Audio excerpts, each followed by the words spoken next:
conversa e de troca de conhecimento relacionado à genealogia, nesse segundo colóquio de socioanálise, genealogia e direitos, organizado pelo projeto Origens e Horizontes, da Universidade Federal de Juiz de Fora, campus Governador Valadares. Saudando todos os nossos convidados, também a plateia, que hoje destinou uma tarde para participar desse nosso evento, eu convido para tomar simbolicamente seu lugar à mesa Arthur Bianchini.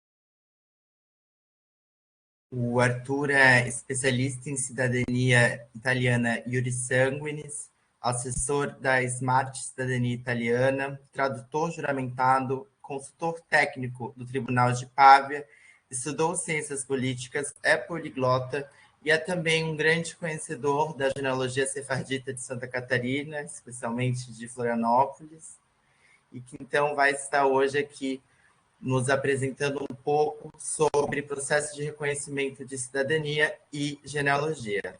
Arthur está com a palavra.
Arthur, eu acho que... Arthur, não, desculpa, Kenji, eu acho que a câmera tá caindo. Aí, pessoal, boa tarde a todos. Acho que tive alguns problemas técnicos aqui, tive que trocar de rede.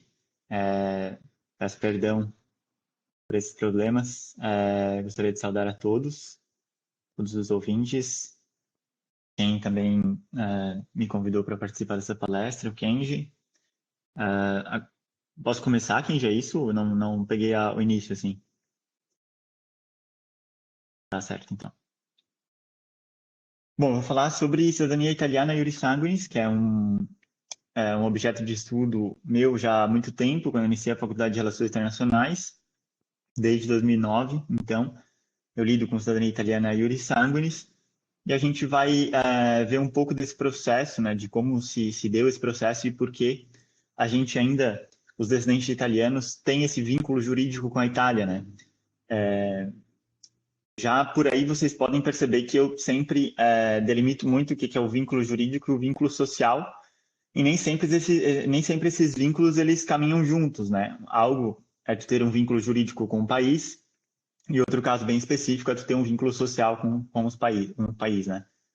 Nem sempre essas coisas coincidem, e hoje na Itália tem-se um grande problema, uma problematização sobre a questão das crianças nascidas em territórios italianos de pais estrangeiros. A gente vai ver melhor por quê. Pode passar para a primeira página do slide, por favor.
Me diz quando eu posso falar ali, tá? Que eu não sei se eu tô vendo direito, está na primeira página ainda. Então, só deixa eu pegar a minha cópia aqui.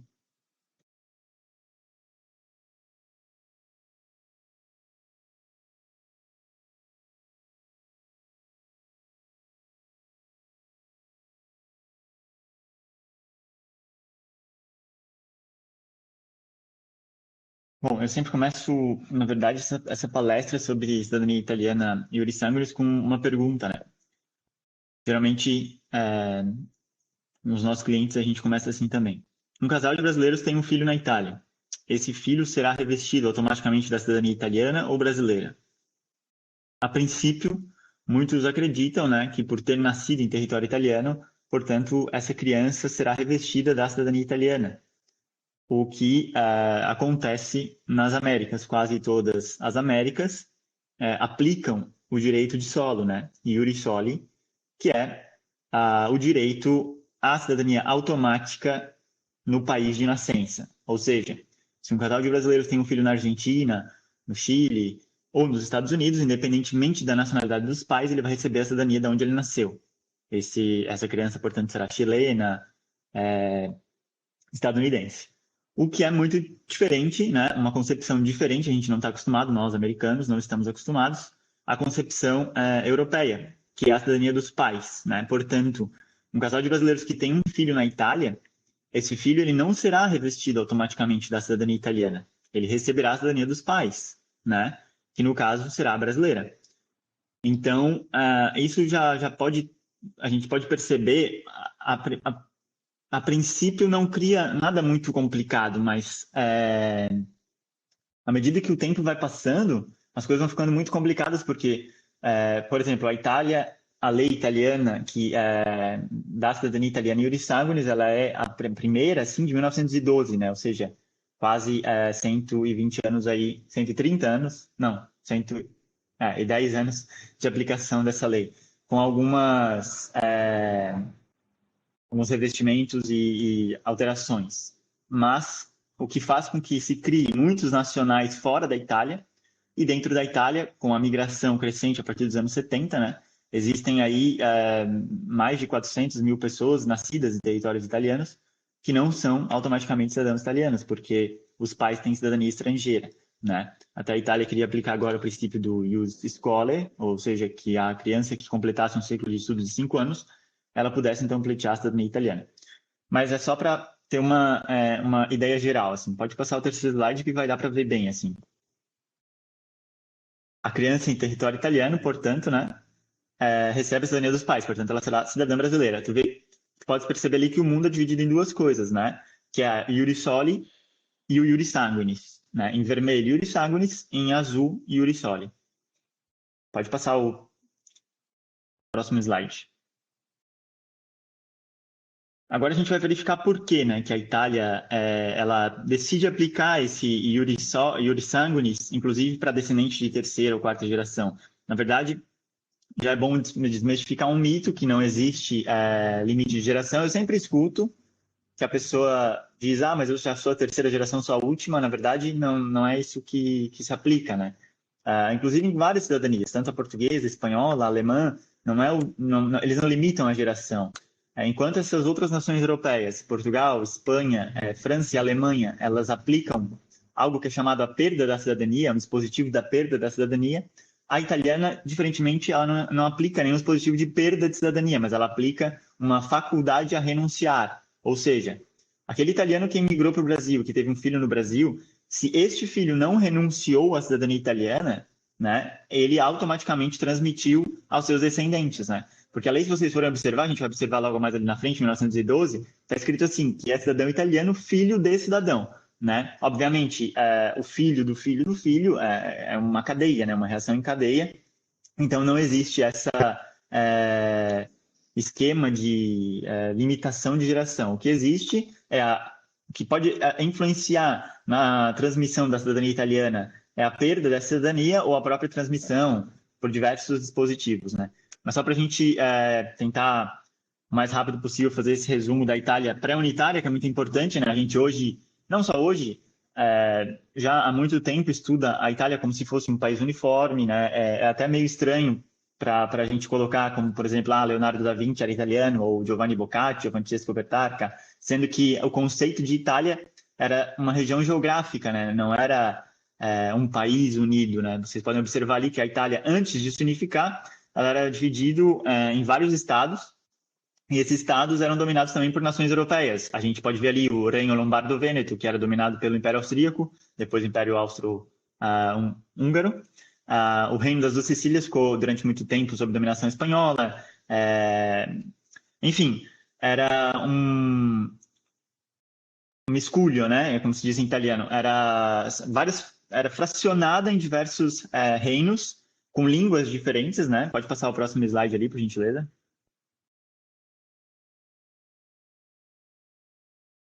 Tanto que, em 1861, quando foi tomada a unificação italiana, tem esse ditado do Massimo d'Azeglio, né, que recita: L'Italia fu fatta, ora bisogna farli italiani. Ou seja, a Itália está feita, agora a gente tem que fazer os italianos, né? Aqui esse mapa, ele ilustra bem como era a Itália antes de ser unificada, assim, basicamente na questão cultural e linguística, né, que são os principais domínios das grandes famílias nobres da Itália, né? A gente pode ver ali, era diversos reinos, diversos estados, até mesmo ducados, enfim, era extremamente dividida. E o que tinha na Itália? Tinha 78% de analfabetismo, 58% no norte, 93% no sul, né? Apenas 2% da população falava italiano, né? Isso é uma outra coisa também interessante que quase ninguém sabe, porque o italiano ela é uma língua artificial. Existem, sim, as bases literárias do italiano, como Dante Alighieri, Francesco Petrarca e Giovanni Boccaccio, que se baseiam muito no dialeto toscano, se baseava muito na língua toscana, que é a que tinha mais prestígio social na época ali, de 1200, 1300, com um pouco também da escola da Sicília. Existe também uma influência muito do siciliano no italiano gramatical padrão, né? Mas apenas 2% da população falava italiano. Esse 2% não é certo, tá? Tem alguns autores que dizem 10%, mas enfim, eram somente os letrados, os cultos, aqueles homens de letras mesmo, né? A população não falava o italiano formal, falava-se línguas distintas, né? Como está ali meio que disposta depois no próximo slide, né? Então, tinha 22 milhões de habitantes, 7 milhões de italianos deixaram o país entre 1861 e 1915, teve a grande crise agrária e uma agricultura, somada a uma agricultura pobre também. Qual foi a grande crise agrária? Para a Itália se unificar, ela teve que fazer diversas guerras de independência contra o reino austríaco, por exemplo. Então, ela tomou empréstimo, né? Tomou um empréstimo alguma soma de dinheiro da Grã-Bretanha e da França. Então, ela teve essa dívida. A Itália já nasceu com essa dívida, né? E para tentar estreitar essa lacuna da dívida que ela tinha com esses países, ela começou a importar o maquinário agrícola. Importando o maquinário agrícola, deixou, então, uma grande mão de obra em alta, né? Sobrou muita mão de obra, que era basicamente o que os italianos faziam. A maioria dos italianos eram colonos, eram agricultores. Importando esse maquinário agrícola, teve a grande crise agrária, somado, obviamente, a uma agricultura pobre, né? Que seja, eles só podiam plantar um certo tipo de coisa, principalmente nas regiões norte da Itália, sobrou uma massa de agricultores ali que não tinham mais o que fazer na sociedade em si, né? Isso tudo somado ao débito público italiano e à taxa sul macinato. A taxa sul macinato é a taxa sobre os grãos, a moedura de grãos, né? Isso aí foi o que rompeu esse mundo que estava se formando, né? Esse mundo novo que estava se formando foi rompido através de todos esses 4 elementos que eu citei ali para vocês, o que fez com que sobrou uma grande massa de agricultores da Itália. Pode passar o slide, por favor. Então, a gente sabe que não foi... Claro, as guerras, elas incentivaram, sim, né? Mas naquele período, na grande imigração da Itália, de 1861 a 1914, não existia nenhuma guerra, né? E nem mesmo interna ali. Existia, sim, a cultura do brigantaggio, mas foi no sul da Itália. Então, porque é muito comum a gente escutar que o meu bisavô italiano foi ao Brasil porque fugiu da guerra, sendo que não é verdade. Não é verdade, era porque realmente ele era agricultor e ele tinha entrado no mundo novo, mundo da industrialização, sendo que o que ele fazia, né, o modo de vida dele não era mais operante naquele estado, no estado italiano, né? Então sobrou muitos agricultores e o que foi todos aqueles elementos ali fizeram com que houvesse a grande imigração italiana, né? A gente fala ali sobre a imigração italiana. Vocês podem ver ali que aquele manifesto aquele manifesto ali era colocado nas igrejas, né? Os padres foram os primeiros propagadores dessas terras brasileiras, por exemplo, esse aqui era um manifesto sobre a província de São Paulo, no Brasil, em 1886. Então, era distribuído esses panfletos, né, nas igrejas, nas paróquias locais, porque o governo brasileiro também começou a ter interesse nessa massa de italianos que tinham sobrado da agricultura, né? Inicialmente, obviamente, para tentar com que esses italianos tomassem o lugar dos escravizados, né? Ali a abolição da escravatura em 1888. Então, esses italianos que foram para São Paulo, eles inicialmente foram para as grandes fazendas de café, tomar o lugar ali daquelas pessoas que eram escravizadas, né? Tentar também estreitar essa lacuna que houve com a abolição da escravatura. Já nos estados do sul do Brasil, era realmente eram empresas. Primeiro, era o próprio governo brasileiro que decretava colônias, assim, então eles foram colonizadores daquelas terras, por uma questão também de defesa. Também teve a questão do branqueamento da população, que é um pouco nefasta da história do Brasil, mas houve. E em tudo isso, somado, né, a imigração italiana, hoje a gente tem mais de quase ali 40 milhões de descendentes nos dois países ali, entre Brasil e Argentina, né?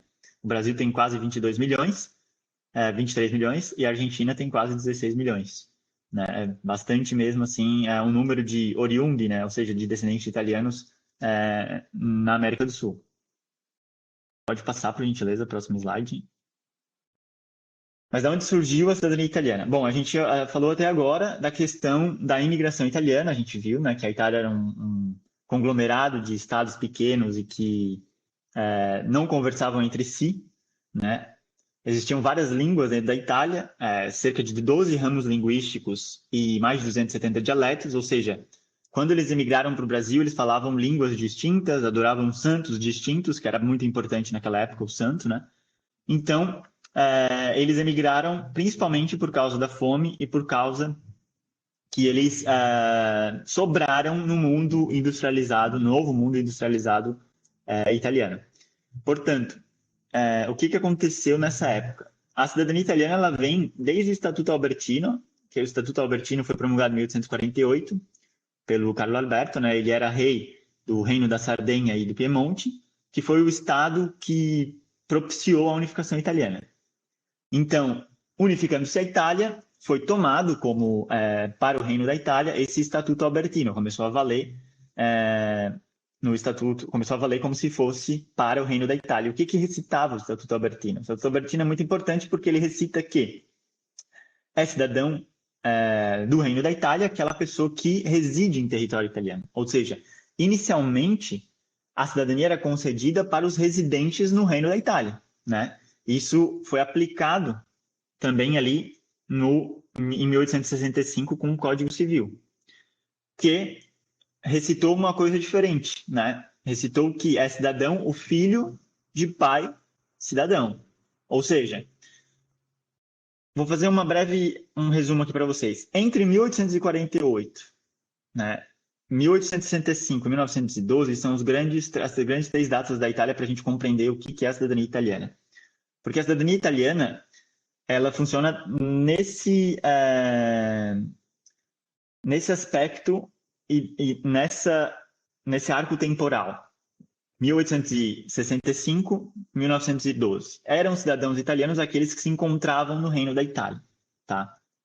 Já em 1912, já a cidadania não era mais atribuída por residência, mas sim somente os filhos, somente a prole daquelas pessoas que habitaram, ou seja, que eram residentes no Reino da Itália desde a unificação até 1912.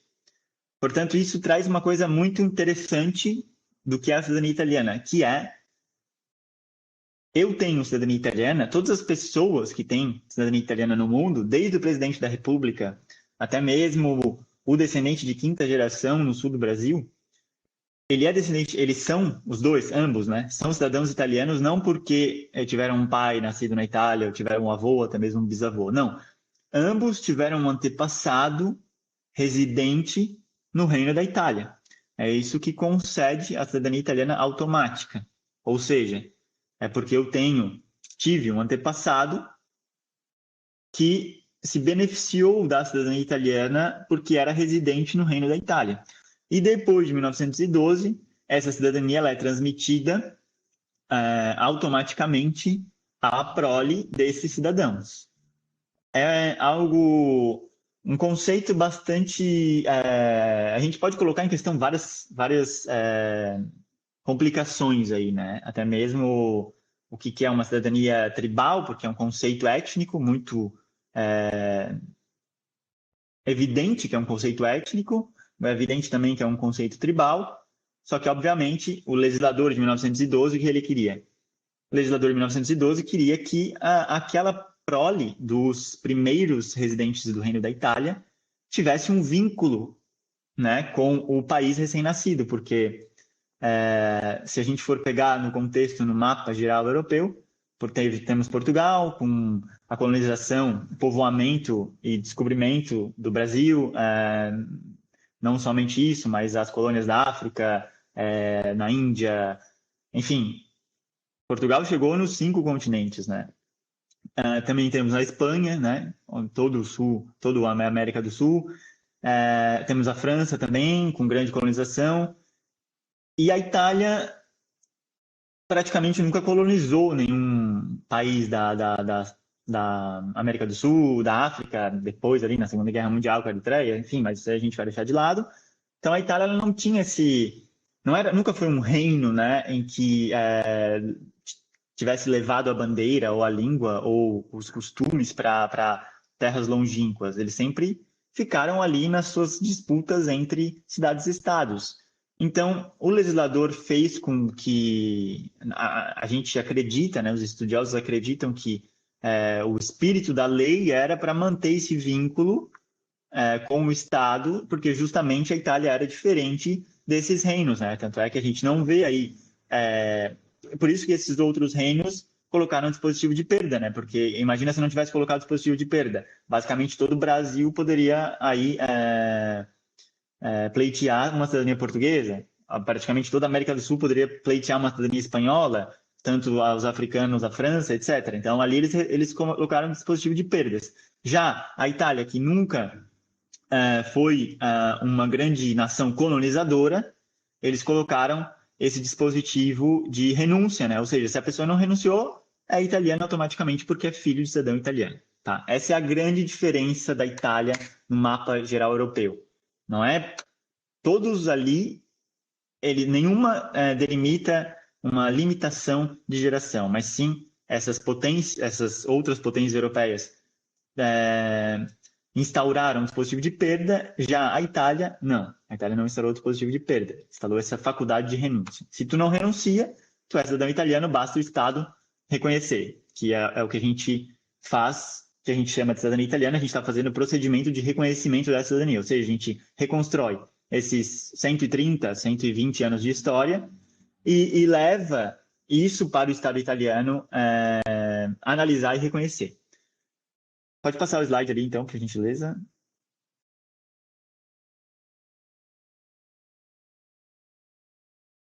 Então, aqui eu já falei, né, que é a cidadania, o conceito da cidadania italiana é cidadão italiano por nascimento, o filho de pai cidadão. É um conceito muito amplo e muito genérico, né?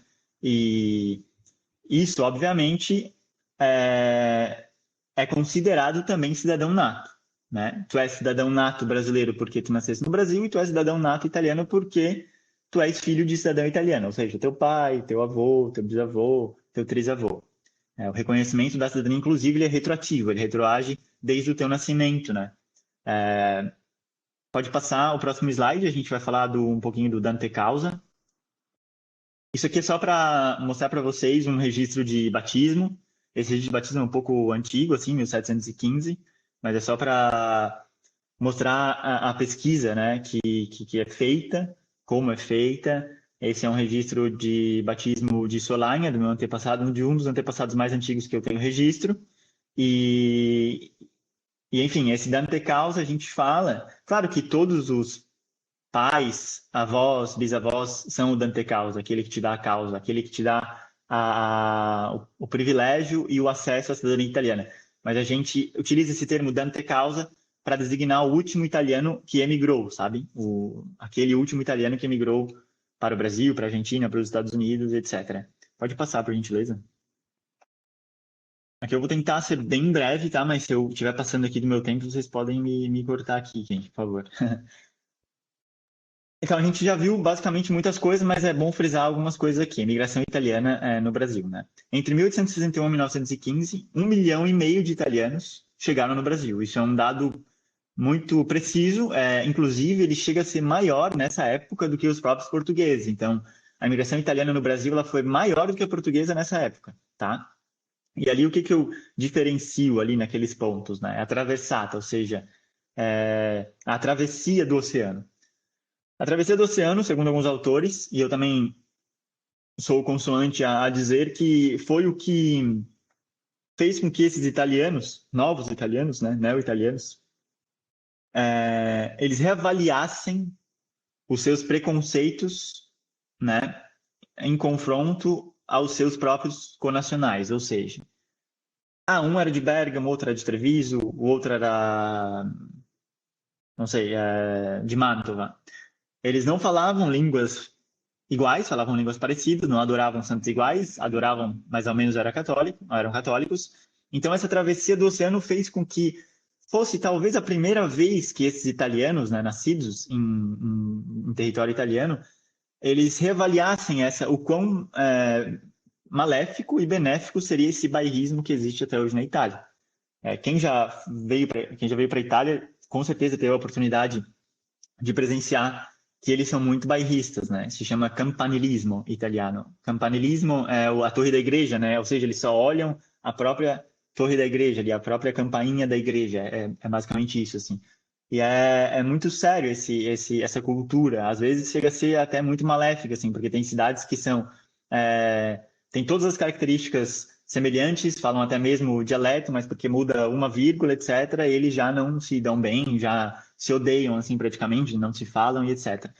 Mas, quando isso foi efetuado na travessia para o Brasil, eles reavaliaram esses preconceitos, né? Porque até então eles eram diferentes, mas ali na travessia eles estavam todos no mesmo lugar, inclusive quando chegaram no Brasil, eles eram muito mais semelhantes aos brasileiros, né? Aos portugueses, enfim, que já estavam em território brasileiro. Ou seja, para alguns atores e para mim, a travessia foi uma das primeiras chances que eles tiveram de se avaliar como italianos, assim.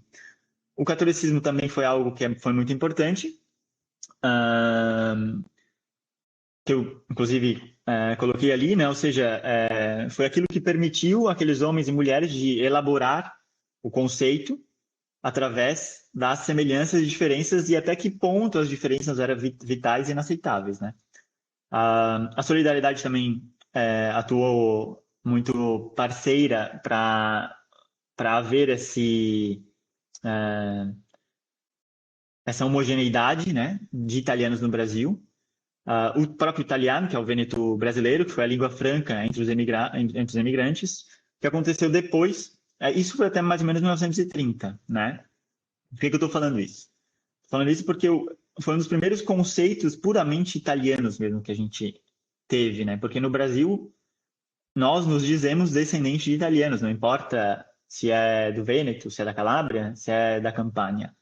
Já isso na Itália é visto como eles ficam muito em choque assim mesmo, né? De não saber assim se definir dentro do próprio território italiano, né? Porque a primeira coisa que eles falam é o próprio cidade de nascimento ou até mesmo a província, né? Eles sempre falam assim: eu sou bellunese, de consequência sou italiano, sabe? Ou o pessoal da Sardenha que também, o pessoal da Calábria também é muito autêntico, assim, nesse sentido, da Sicília, né? Eles querem se reconhecer primeiro como sicilianos e depois como italianos. Já no Brasil, não. No Brasil, até 1930, as pessoas eram italianas e se identificavam como italianas, independentemente da província de nascimento dos pais ou da sua própria.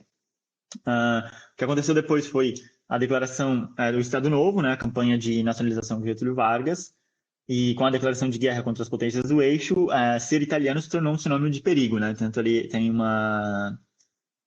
aquilo ali foi afixado, né, em uma prefeitura local, que era proibido falar os idiomas alemão, italiano e japonês. Hoje a gente se pergunta por que não foi transmitido a língua italiana. Alguns fatores aconteceram para isso, né? Um fator foi o Estado Novo, a campanha de nacionalização, e outro fator também foi que, obviamente, o italiano, sendo uma língua latina, ela se adaptou muito bem ao português, né? Então, houve uma assimilação geral dos italianos e descendentes italianos. Pode passar o próximo slide, por gentileza. Aqui é só para a gente verificar colônias do sul de Santa Catarina, que eu coloquei aqui porque é mais a especialidade da minha área, né? Temos aqui a planta geral da colônia de Zambuja, temos ali uma pintura da colônia de Nova Veneza. Podemos passar o próximo slide. Eu só coloco essas fotos da colônia e dos jornais para a gente ter consciência de que não era uma imigração a Deus dará, assim, não era uma imigração forçada ou não era uma imigração também desregulada, não. Inclusive, tinham jornais da época ali que reportavam isso, né? Existiam companhias colonizadoras que recrutavam esses colonos da Itália e levavam para o Brasil. Era algo tudo muito regulado. Isso é para também desmistificar um mito, por exemplo, que eu escuto muito, assim, né? Nas minhas andanças por aí. Meu bisavô veio fugido da guerra no navio clandestino, sabe? Isso, se houve, foi raríssimo de ter acontecido. Foi raríssimo mesmo. Todas as pessoas que saíram da Itália tinham um passaporte e tinham já o destino certo, né? Inclusive, os paulistas, os italianos chegaram em São Paulo, eles já tinham até mesmo a fazenda destinada quando eles chegavam, né? Mesma coisa acontecia no Paraná, Santa Catarina, Rio Grande do Sul, Espírito Santo. Eles já tinham as colônias, já tinham os lotes de terra designados. Então, era uma coisa muito organizada na época. Era praticamente o que a gente faz hoje quando a gente emigra, quando a gente vai para algum lugar, quando a gente vem para a Europa, com, obviamente, né, as exposições que nós temos hoje, que é avião, internet, etc. Mas naquela época era basicamente o conceito é o mesmo. O conceito de deslocamento de massa é praticamente o mesmo, né? Inclusive, eu tenho clientes, a maioria dos meus clientes, eles obtêm a cidadania italiana para depois trabalhar em gelateria, em sorveteria italiana na Alemanha, que é algo que requer muita mão de obra e no sul de Santa Catarina tem muito essa cultura, né? São casais jovens que, uma vez reconhecida a cidadania italiana, vão para Alemanha trabalhar em gelateria. Eles ficam 8 meses na Alemanha e depois voltam para o Brasil. E eu acho muito interessante que o conceito é exatamente o mesmo que acontecia na Itália quando se unificou, lá em 1860, 1870. Os italianos ali do norte, principalmente do Vêneto, eles já trabalhavam no Império Austro-Húngaro, depois voltavam para a Itália, já trabalhavam na Alemanha e depois voltavam para a Itália. É claro que naquela época não dava para trabalhar 8 meses no Brasil e voltar para a Itália, portanto eles tiveram que ir para o Brasil e ficar lá. Mas o conceito assim é o mesmo, né? Sempre buscando uma economia, né? Um poder econômico melhor e uma qualidade de vida melhor. Ou seja, os italianos daquela época foram para o Brasil buscando essa qualidade de vida e buscando mais do que isso, até o sonho da própria terra também, que é muito importante dizer aqui, em que as colônias eles davam 30 hectares, principalmente de Nova Veneza, era basicamente 30 hectares, e o colono ele tinha então de 5 a 10 anos para saldar, para pagar essas terras, tá? Coincidentemente, eu, Arthur Bianchini, sou muito privilegiado porque eu moro, a minha casa no Brasil, ela é fruto desses 30 hectares do meu trisavô Benjamin Bianchini, né? Meu trisavô Benjamin Bianchini, que conseguiu pagar os 30 hectares dele, ele vendeu, comprou uma terra em Tubarão, e que morou o meu bisavô, meu avô, meu pai, e eu nasci naquela casa, né? Então, assim, é muito também interessante a gente ter essa consciência, né? Que a gente já chegou no Brasil, inclusive os italianos chegaram no Brasil muito privilegiados em relação a isso, em relação aos outros, inclusive açorianos, inclusive descendentes de brasileiros, portugueses, etc., que não tiveram apoio do Estado, esse apoio do governo imperial e depois o apoio das companhias metropolitanas, companhias metropolitanas privadas, que foi o caso de Nova Veneza, que era uma companhia privada que trabalhou para o Brasil República. Vamos passar a próxima ali.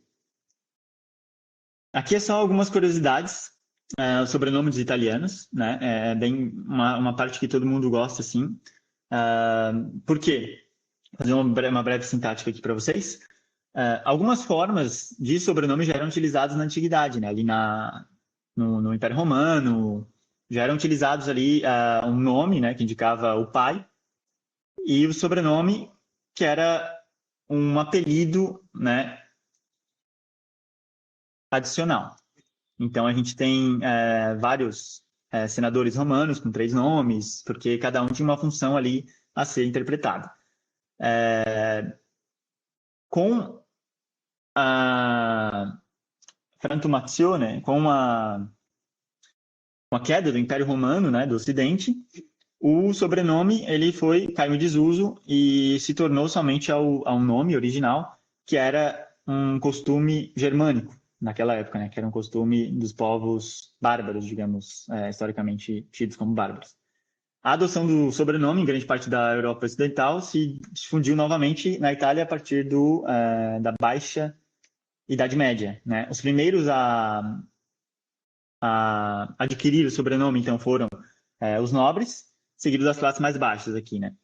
Até a disposição do Concílio de Trento, né? Que foi em 1563, que se tornou obrigatório, então, para os párocos registrar o nome e sobrenome das pessoas nos registros paroquiais. Então, a gente vai ver ali os tipos de sobrenome no próximo slide. Eu faço mais essa explicação porque hoje a gente tem algo muito, também um outro mito, que é assim, meu sobrenome é Martini, então eu sou parente de todos os Martins. O que significa, ou da onde é que vem Martini, sabe? É impossível definir assim, com essa pergunta, da onde é que vem Martini. Porque Martino é um sobrenome patronímico, vem de Martino, né? do nome Martino. Porque quando alguém foi registrado, esse alguém era Giovanni, filho de Martino. Depois, em latim, seria Johannes Martini, né? Porque a designação latina ali, ela acaba adicionando aquele i, né? Não sei se agora é o ablativo ou... agora realmente não sei dizer qual é a cadência latina. Mas é por isso que também que tem muitos sobrenomes italianos que terminam com i.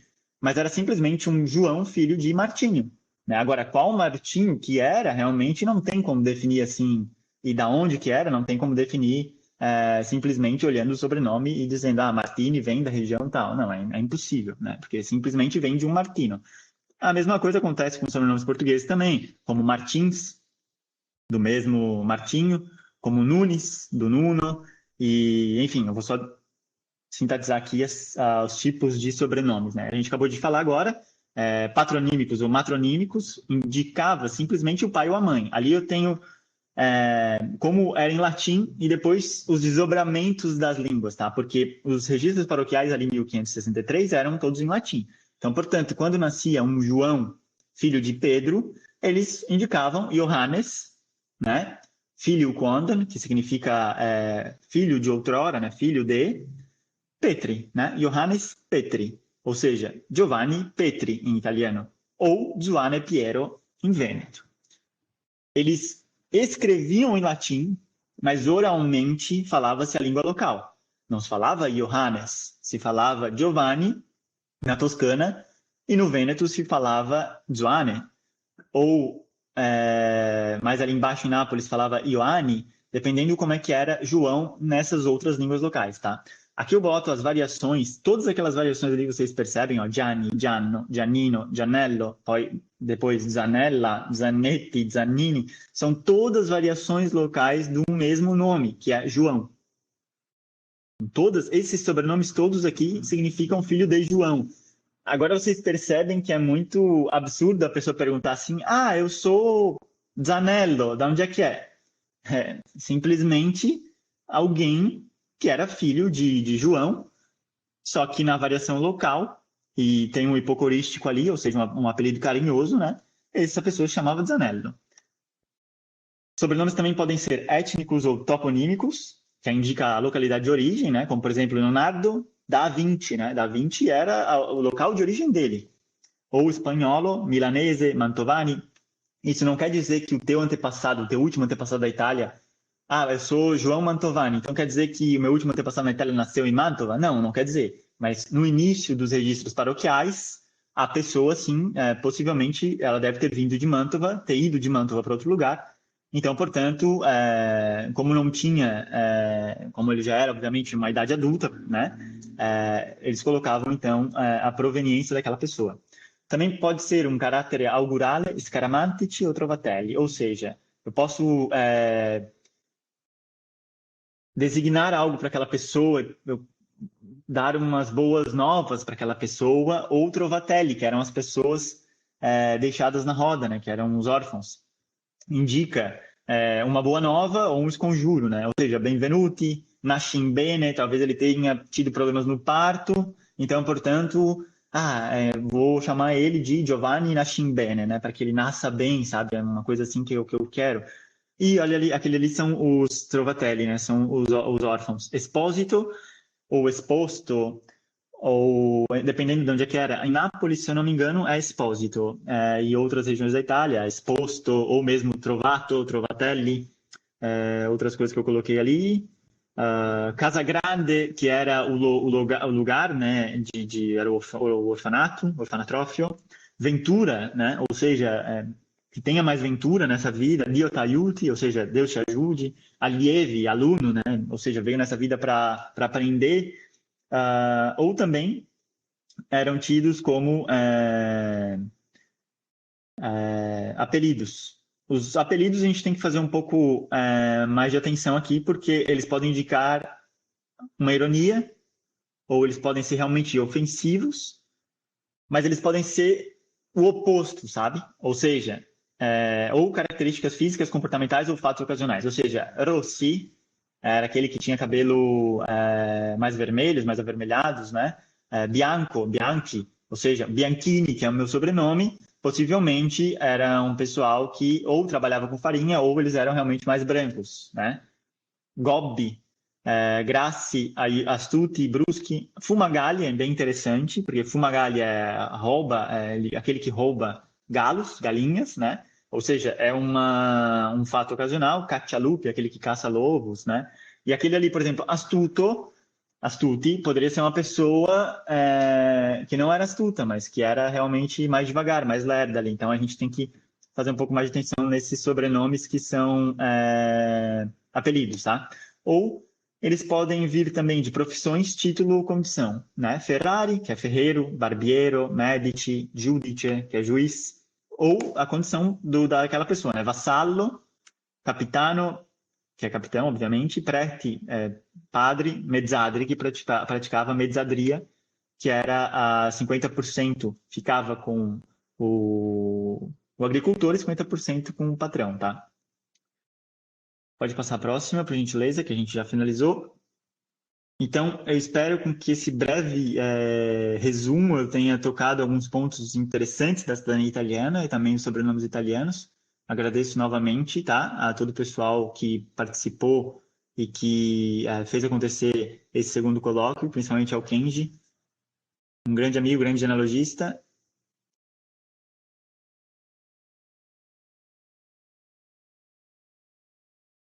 Não sei se tem alguma pergunta em relação à apresentação, Kenji, o que é previsto?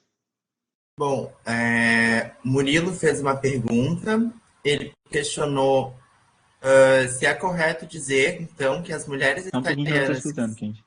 Opa. Em relação à renúncia da cidadania, Murilo Sampaio está perguntando. Tá me ouvindo? Um Tá momento me que eu vou ouvindo? tirar aqui do Bluetooth, porque não... Tá. Pode falar. Tá me ouvindo agora? Tem alguém escutando o Kenji? Só para saber, assim. Sim, a gente escuta, Kenji. Eu não sei, pode ter Ó, algum meu. problema com o áudio do Arthur? Pode estar desligado no computador, seu áudio?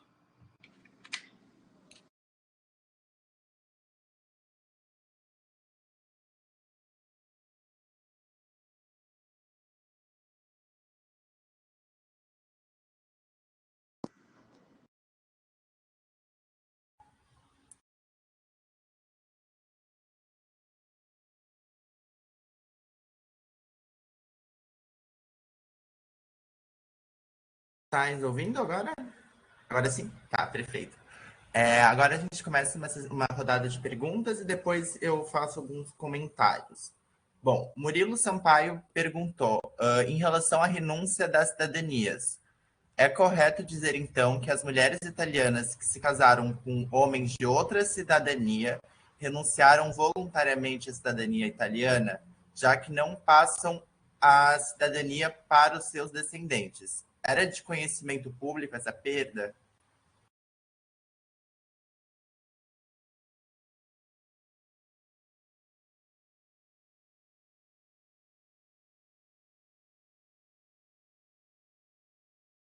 Arthur, não estamos te ouvindo.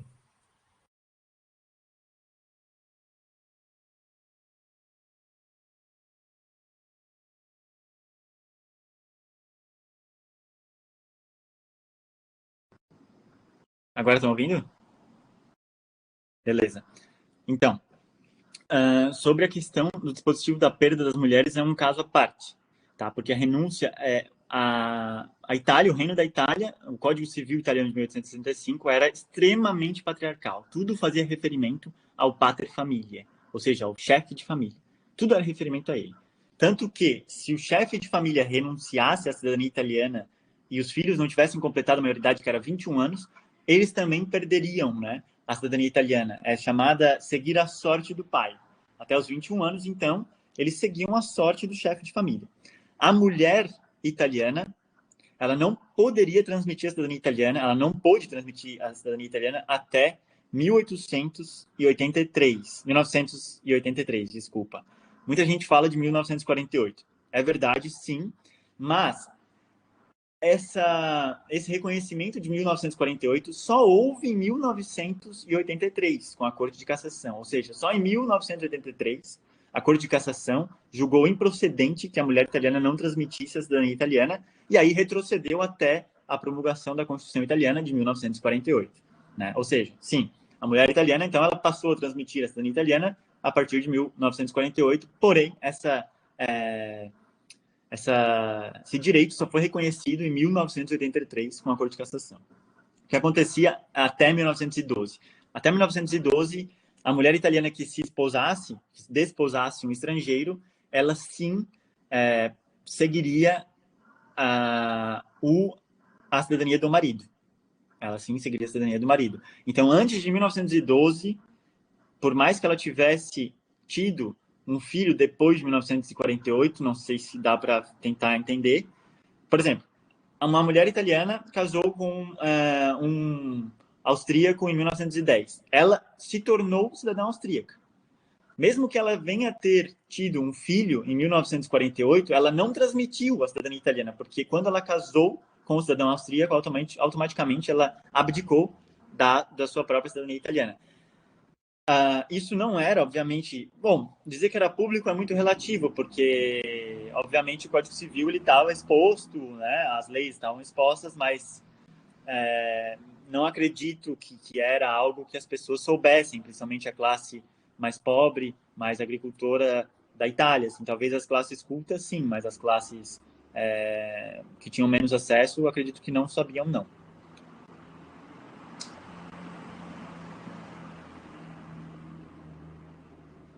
Perfeito. Temos mais alguma pergunta, pessoal?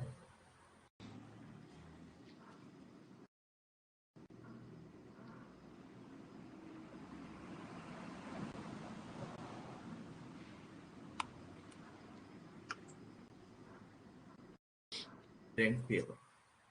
Bom, a gente teve um pequeno contratempo com o senhor Arthur, que infelizmente, o senhor Matheus, que infelizmente não vai conseguir participar do nosso evento, mas então eu vou fazer algumas considerações em relação à questão da cidadania e a genealogia, que eu considero ser interessante para a nossa discussão, apesar de ser um pouco difícil falar depois do Arthur, dessa grande exposição que ele nos trouxe acerca da cidadania.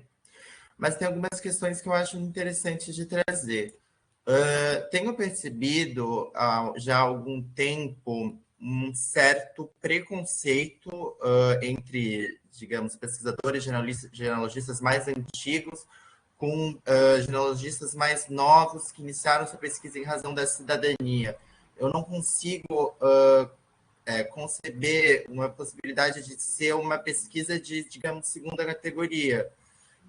Acredito que qualquer razão que leve as pessoas a buscar descobrir as suas origens, traçar a sua genealogia, reviver esse passado familiar comum, ele é completamente válido. E, inclusive, nos últimos tempos, e podemos observar isso a partir, por exemplo, das pesquisas realizadas em relação à cidadania sefardita, um aumento muito grande de pesquisas, de publicações e de descobertas de arquivos, de registros, que há muito tempo não eram revisitados pela genealogia pura, digamos assim, tradicional, que vem trazendo discussões interessantíssimas, como, por exemplo, aqui em Santa Catarina, a gente tem a revisitação do Manuel Lourenço de Andrade, em São Francisco do Sul, que era uma figura conhecida há tempos aqui pela historiografia catarinense, mas que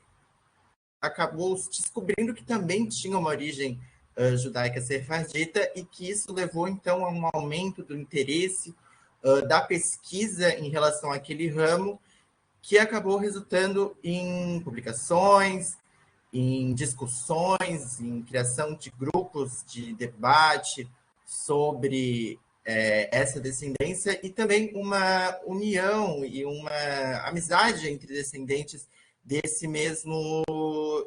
mesmos ramos. Eu acho que essa redescoberta das raízes familiares, elas não devem ser mal interpretadas única e exclusivamente porque a pessoa no início buscou uma cidadania, até porque a cidadania em si ela já é uma forma de reconectar com esse passado, reconectar com essa origem familiar, reconectar com esse antepassado, e isso é incrível, isso é muito rico, principalmente nessa nossa sociedade, principalmente da brasileira, que passando alguns séculos, alguns anos desses últimos fluxos migratórios mais intensos, a gente tem uma perda de uma identificação familiar. Eu vejo isso em relação aqui em Florianópolis, por exemplo, com os descendentes de açorianos, que só foram redescobrir açorianos a partir da década de 70 e 80.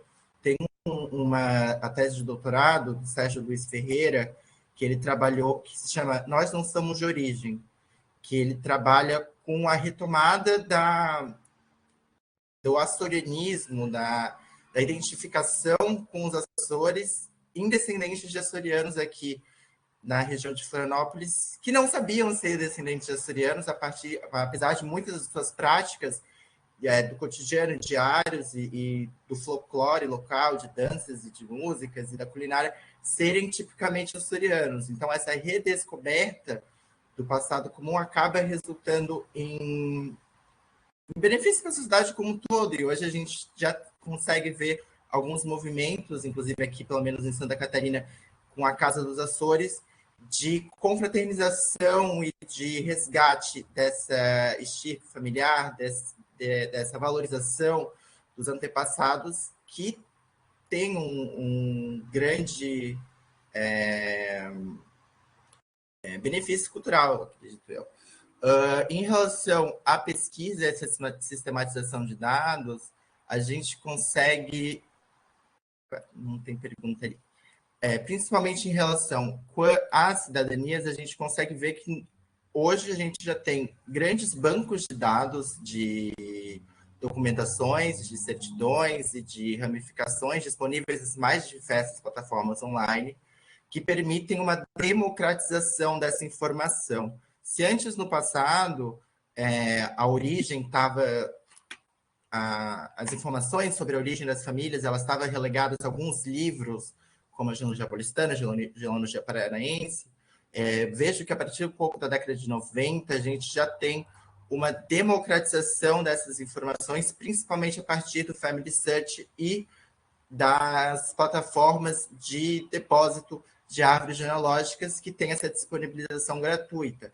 Então, participo de alguns grupos do Facebook em que pessoas que nunca tiveram noção da sua origem familiar, nunca tiveram nem ideia de como buscar, procurar, acabaram em 10, 15 minutos colocando o nome dos seus avós, bisavós e de outros antepassados que tenham dados na internet, conseguindo traçar uma ligação até 1500, até 1400, até 1600, descobrindo, por exemplo, que são primos distantes dos seus próprios primos, ou que seus pais eram primos.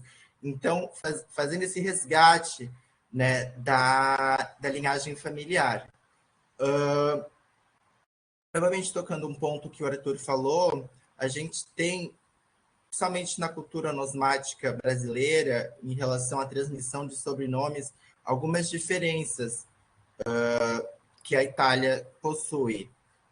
Quando a gente trabalha no Brasil no contexto anterior a 1928, a gente não tem uma transmissão obrigatória, digamos assim, dos sobrenomes familiares do pai para o filho, como, por exemplo, já vai acontecer da Itália, por uma cultura local de transmissão de sobrenomes, pelo menos a partir do Concílio de Trento. No Brasil, a primeira legislação que vai tratar sobre esse tema é a partir de 1928, com a reforma do Registro Civil.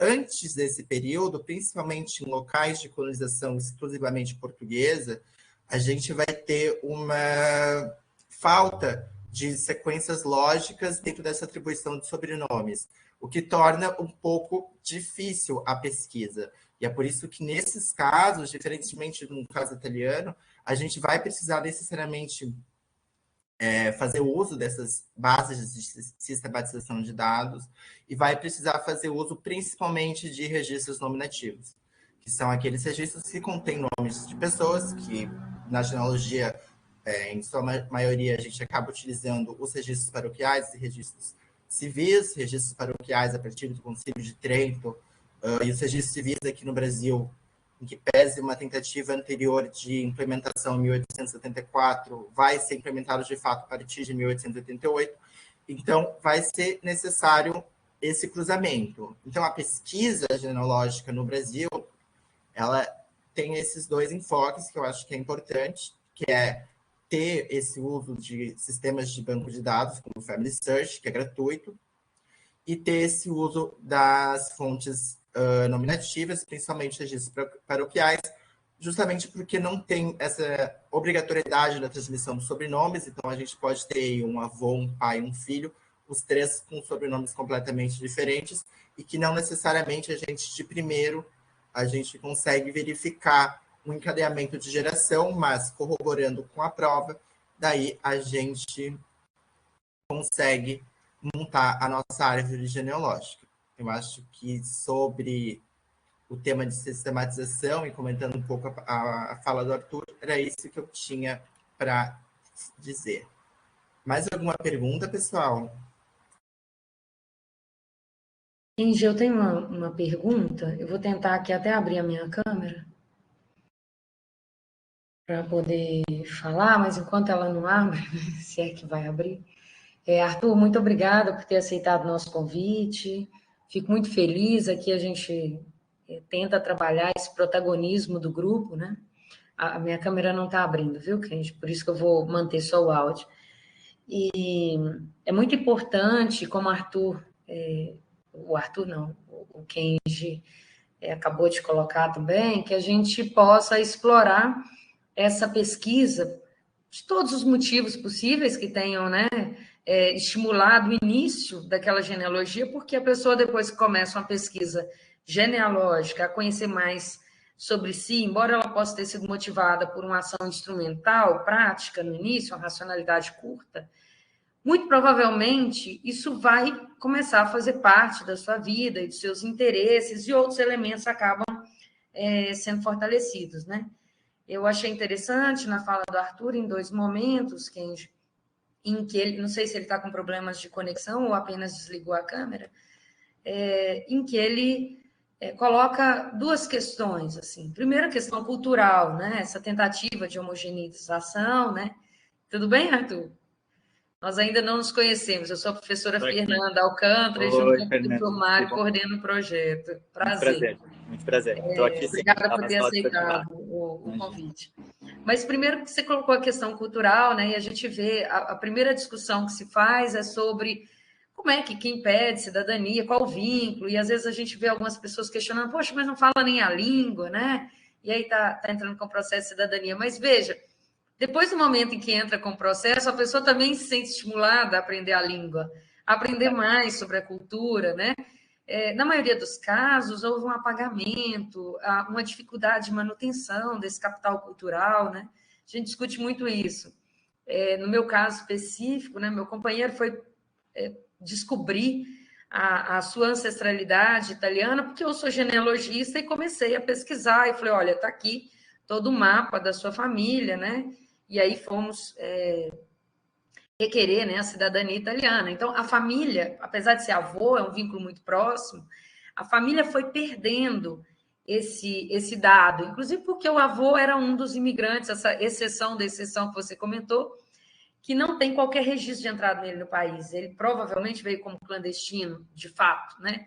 Pesquisamos de todas as formas possíveis. E chega a Minas, sabe-se lá como, né? Mas analfabeto, agricultor, enfim, não temos esse lastro ainda. Pode falar, Arthur, você tinha levantado a mão. Na imigração mais recente, aquela minha fala é na grande imigração, né? A grande imigração, 1861 a 1915. Agora, na imigração recente, inclusive entre as guerras ali, aí sim pode haver, sim, clandestinos, tá? Mas a imigração... No caso dele, na última virada aí do século, 1890 em diante, que ele deve ter chegado ao Brasil, né? E esse é um momento de reconstrução e contato com a cultura. Então, apesar de ter tido contato com o avô, os filhos mais velhos, né, da mãe, essa cultura não é passada. E é só através da pesquisa genealógica que você vai descobrir e vai resgatar isso. Quer dizer, vai começar a ter o interesse, a entender a grafia, porque o aportuguesamento da palavra também leva ela para outra grafia, né? A própria tentativa de tornar abrasileirados a todos, né? Essa tentativa de homogeneidade. Então, não, você não se chama Giuseppe, você se chama José, e aí muda no registro. Pessoas que talvez perderam os documentos, né? Nós não estamos falando aqui de viagens muito simples, nem da facilidade de retorno aos registros iniciais.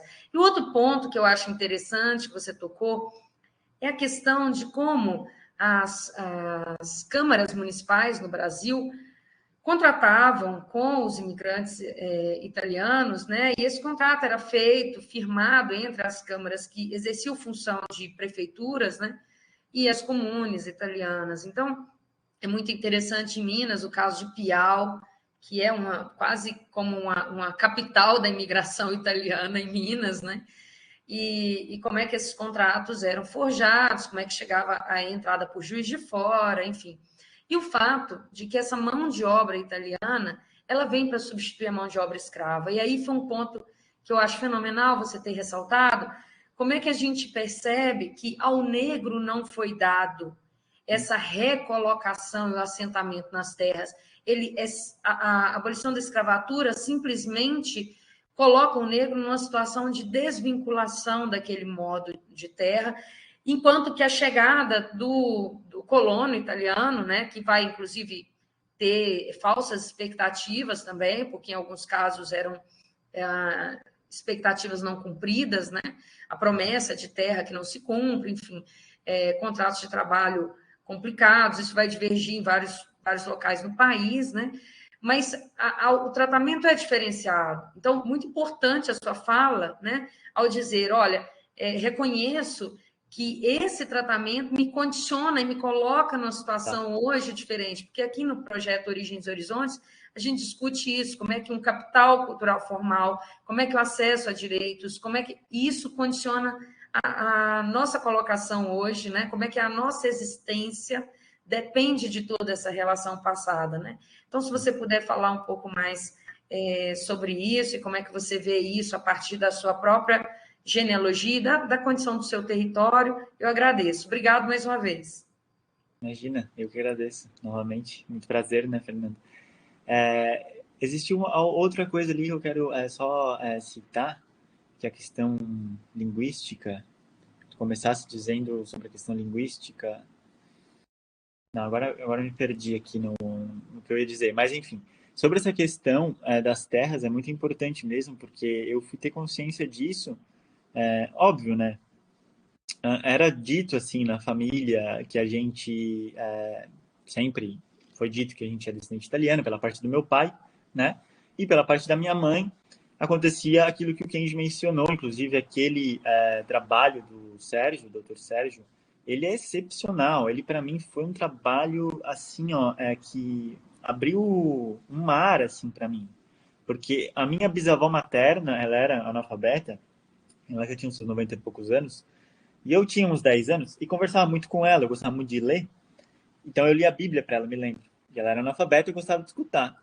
E aí eu perguntava para ela da onde é que a gente vinha e tal, e ela tinha exatamente essa fala: nós não somos de origem, porque em Santa Catarina, principalmente, é um privilégio absurdo essa categorização, né, dos alemães, italianos, poloneses, ucranianos e depois todo o resto, assim, eles meio que colocam, né, como se os próprios vicentistas, os próprios francisquenses, né, que foi a primeira cidade de Santa Catarina, não tivessem tido uma preponderância, não tivessem tido uma primazia na colonização de Santa Catarina. É como se Santa Catarina só tivesse sido colocado no patamar nacional quando chegaram os alemães e os italianos, sabe?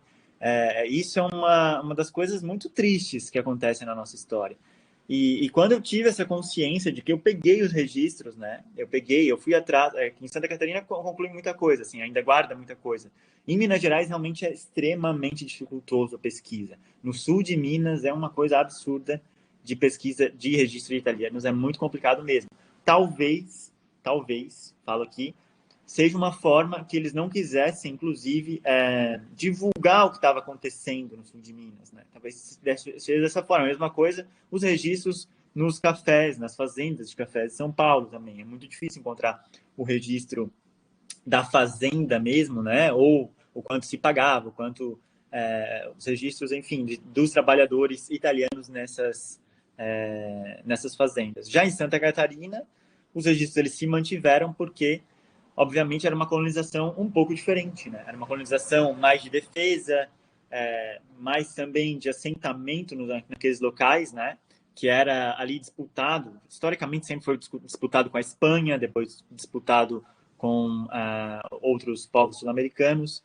Então, quando eu consegui obter esse registro de qual foi o lote que nós ganhamos e depois, né, o meu bisavô teve condições de pagar, é uma coisa também que é importante citar, é que acontecia, à medida que a colonização ia acontecendo, os lotes melhores iam se acabando. Então, a colonização de Nova Veneza, por exemplo, começou lá em 1891, chegaram colonos até 1897. Aqueles que chegaram em 1897, é importante ressaltar aqui, aqueles que chegaram em 1891, como, por exemplo, meu bisavô, ele conseguiu, em 10 anos, pagar a parte que lhe coubera, vendeu esse lote, vendeu esses 30 hectares para o vizinho dele, tem lá a escritura registrada, e depois ele comprou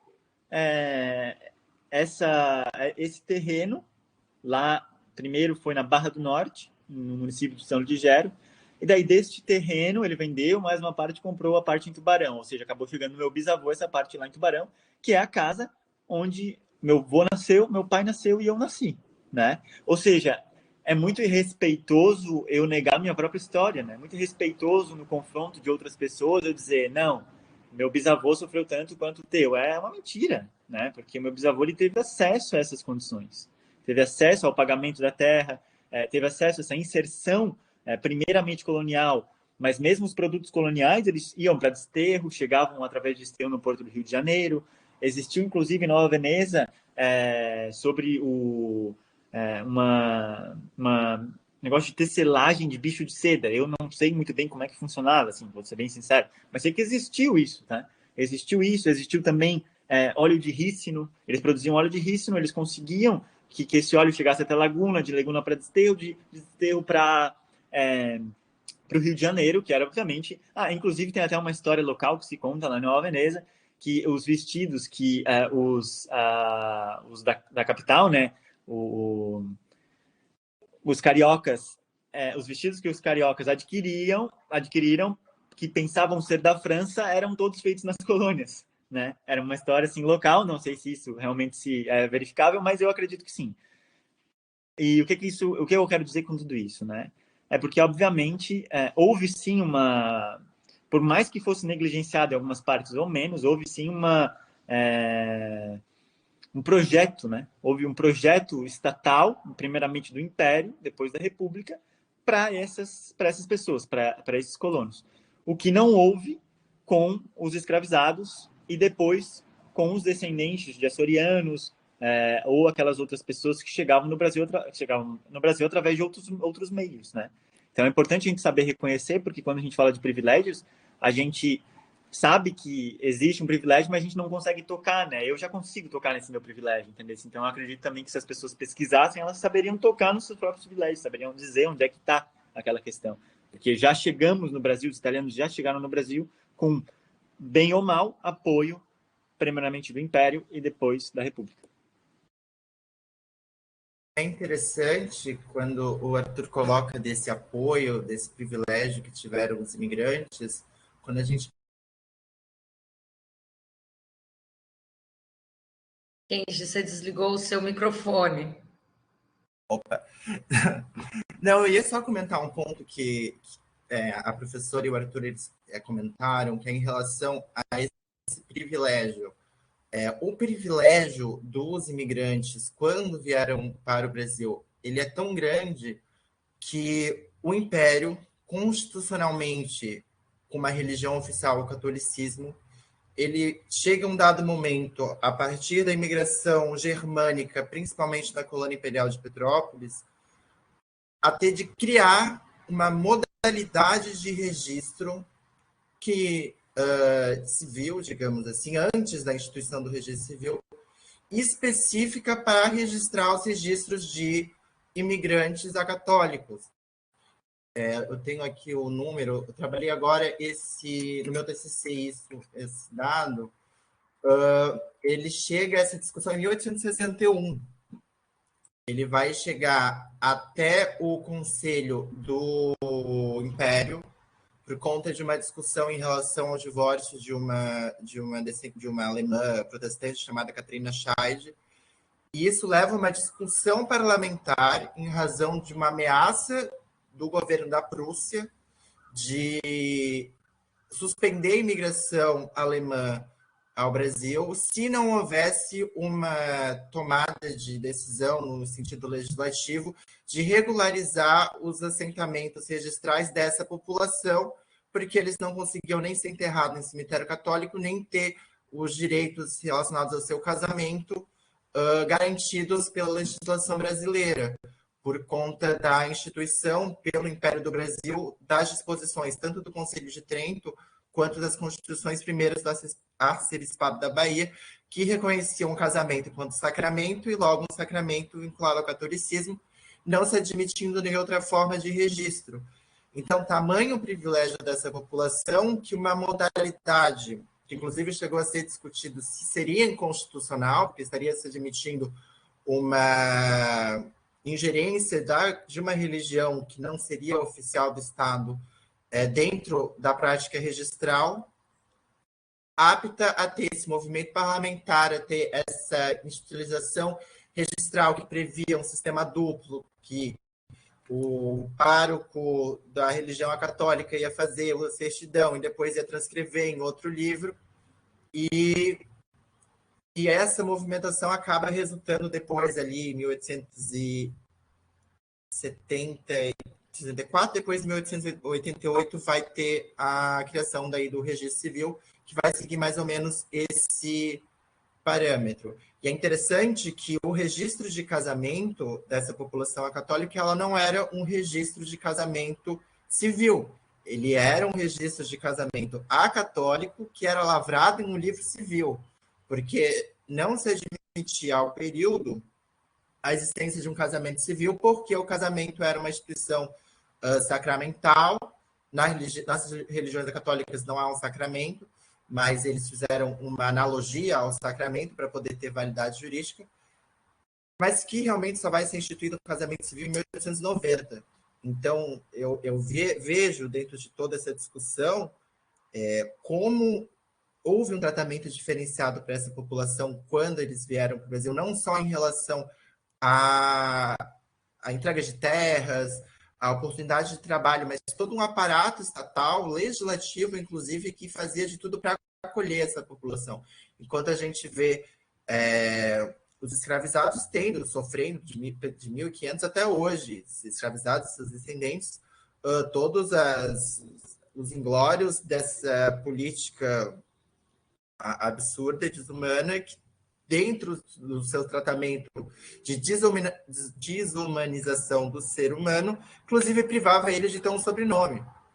Tem um trabalho da Heimster, se não me engano, da URG, de 2006, que ela trabalha justamente com o processo após a abolição da escravatura, de como se dava a eleição de um sobrenome para essa população que até a abolição não tinha um sobrenome.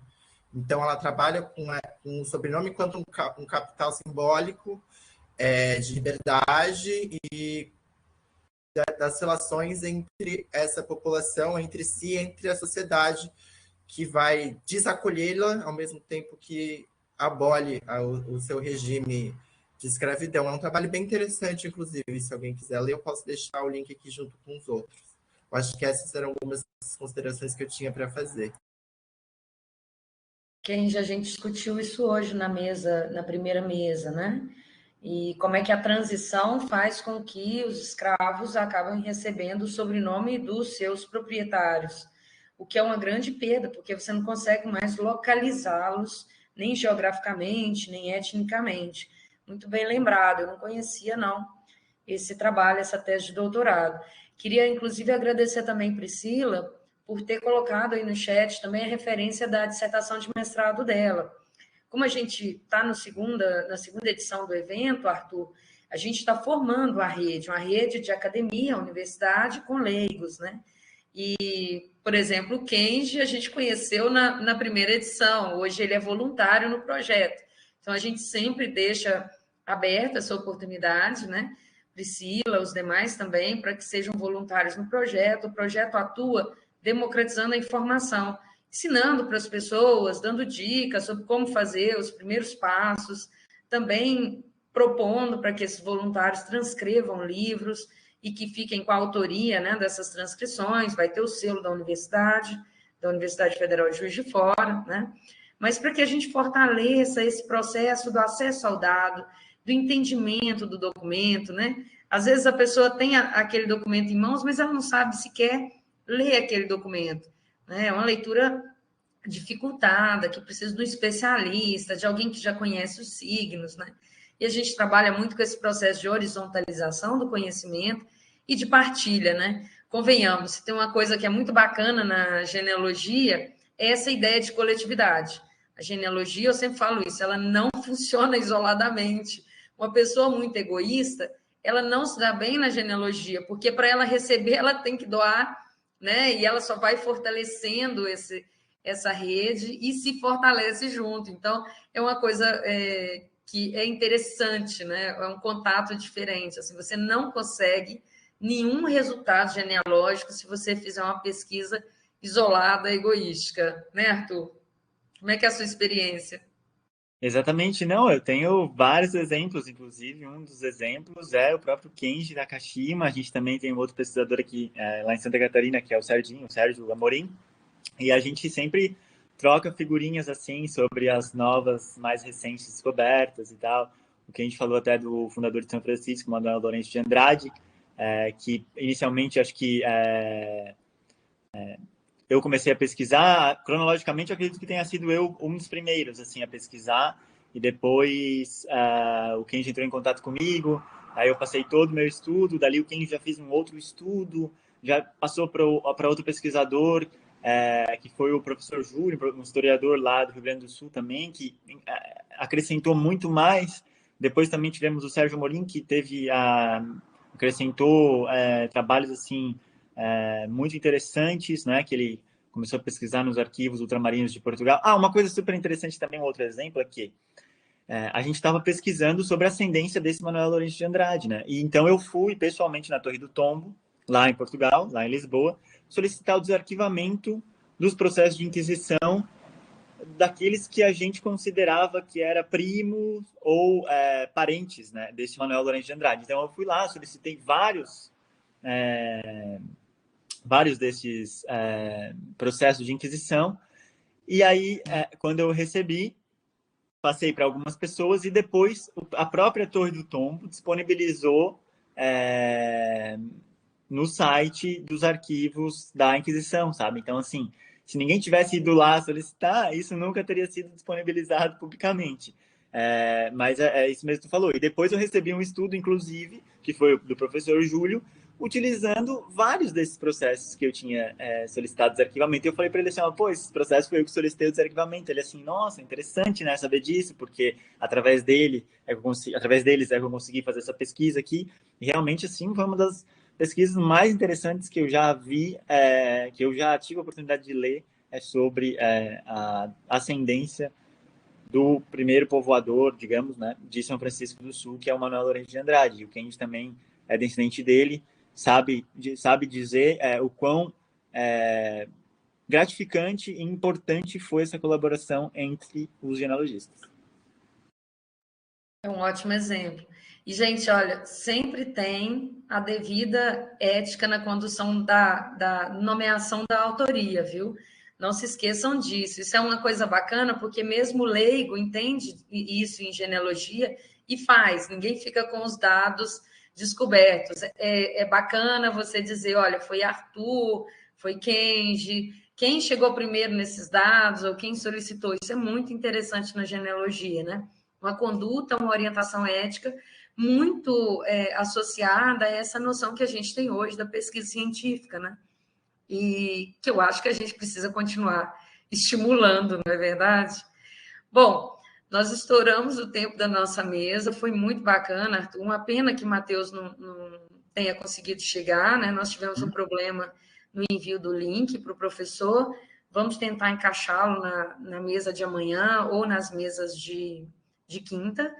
Mas eu acho que foi bastante produtiva essa nossa conversa, assim, e todos os dados que você trouxe também. Kenji, muito obrigada por ter conduzido a mesa, viu? E a gente vai continuar amanhã com essa mesma conversa, gente.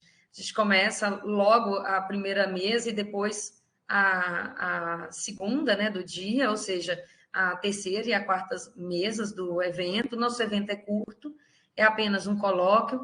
Todos os vídeos ficarão disponíveis no blog do projeto, né, onde a gente também coloca as transcrições. E todos os contatos podem ser feitos por lá também. A Mariana vai colocar aí no chat o endereço do blog. Os certificados sairão depois de 30 dias úteis do encerramento do projeto, tá bom? E serão publicados lá no blog também. Arthur, muito obrigada. Kenji, muito obrigado. Encerramos agora a nossa atividade. Um abraço, gente. Até amanhã. Obrigado a todo mundo. Tchau, obrigado. Tchau.